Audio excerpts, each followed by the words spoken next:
Hello, revenge fans. It is Monica from TVandPopcorn.com.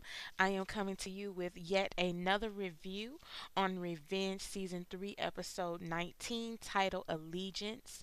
And I wasn't able to do my review last week because I had a cold, and I was like, okay, I can try to do my review, but all the sniffling and my hoarse voice just wasn't going to cut it. So I wasn't able to even jump on and record my review for last week. But anyway, I am back on deck. I'm still a little stuffed up, but I am so close to being over this cold. Thank God. So, moving right along with Allegiance, this episode was something else.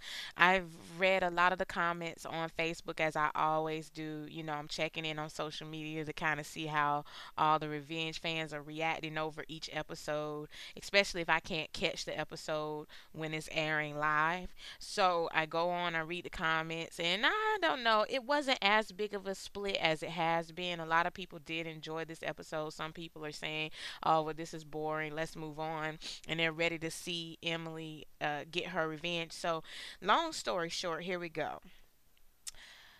Emily and Victoria are at war. But this episode was so amazing because Victoria has finally seen some type of light, which is good because at first I thought that she was completely clueless, but she really did set Emily up, and I really don't think Emily cared, and that might play out in the episode coming up in 2 more weeks. So that's going to be a interesting reveal there as to whether Emily really just allowed Victoria to set her up, or if Victoria really did get that upper hand. Also, by the end of this episode, Allegiance, Nolan has raised war against Daniel because his friend Javier has now signed on with Daniel with this new technology that he's wanting to launch, and Nolan's trying to warn him and basically saying, look, you don't know these people, you're not ready, the technology's not ready. And apparently it had some kinks that Nolan really wanted to work out, but Javier had already moved all of his access as he signed on with Daniel. And Charlotte, I can't yet determine whether I'm a fan of Charlotte's or not. I'm on the fence about her, seriously, because I feel like she has not a clue. And she dibbles and dabbles, but at the same time, I don't know. I think she just needs to determine what type of person she's going to be and stick with that. And she knows how her brother is, she knows how her mom is. She completely watched Daniel manipulate. Um, oh gosh, I'm drawing a blank here. Jack. Yeah, I'm getting my names crossed. I try to remember names. It's kind of difficult for me sometimes. But she completely saw Daniel manipulate Jack, and she still kept that whole thing, under wraps, and she really didn't care at the end of the day. Of course, she was like, I'm still going to hang out with Jack. He's a good person, blah, blah, blah. But, she really didn't care that he pulled the wool over Margot and, disturbed that whole relationship. And now Jack, just told Emily he really doesn't know if that's going to work out. So it's going to be interesting to see how Margot and her character and her relationship with Jack plays out. Will she really get deep with Daniel or not?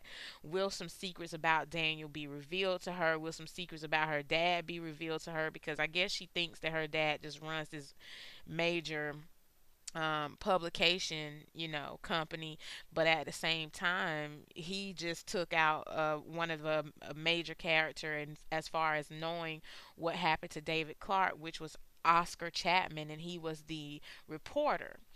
And so he took him out in this episode. So it's a lot of hands in this, and me personally, I'm ready for Emily to get her revenge, especially on the Graysons. I'm ready for her to get her revenge with Daniel. Most of all, I think I'm ready for her to trap Daniel more than I am Victoria at this point, because Daniel shot her, and I'm like, he really has blown up. His ego is just crazy. And you want to know what's interesting is I looked up the relationship between Emily and Emily Van Camp, and Daniel's character, which is Joshua, just to see their relationship, because you know they're dating in real life. I wanted to see if their relationship was okay compared to the type of the rip they have in the show, you know. So I looked it up, and they're still on, which is good. I was glad to see that. So I'm like, thank goodness he could separate the difference between his acting and their actual relationship. It's hilarious. I'm like, how are they doing this? But yeah, that's Emily Van Camp and Joshua Bowman. They both have been dating for some time now, so in real life. So yeah. But anyway, my thoughts on this episode is I enjoyed it. Me personally, I didn't think it was boring, and there are a few surprises that I won't ruin for those who may not have watched it as of this video. So I'm gonna let you, check that out, and you can come and let me know your thoughts on www.tvandpopcorn.com. I'm gonna also have a review actually written up about this episode, and I tend to blog revenge under the popular TV shows category. So you just click on that and just read up on my reviews on Revenge and tell me your thoughts. And if you were not able to catch this episode live, you can go check it out on www.hulu.com, and they have a Hulu Plus where it's basically next day TV and you're able to see the shows after they air. But this is Monica, and this is my little quick rundown and review of Revenge. I thought it was a good episode, and I can't wait to see how it plays out. I think it's two more episodes before the finale, which is really good. So I will be talking to you all and reviewing this later. Drop by and see us at www.tvandpopcorn.com. This is Monica, and I'm signing off.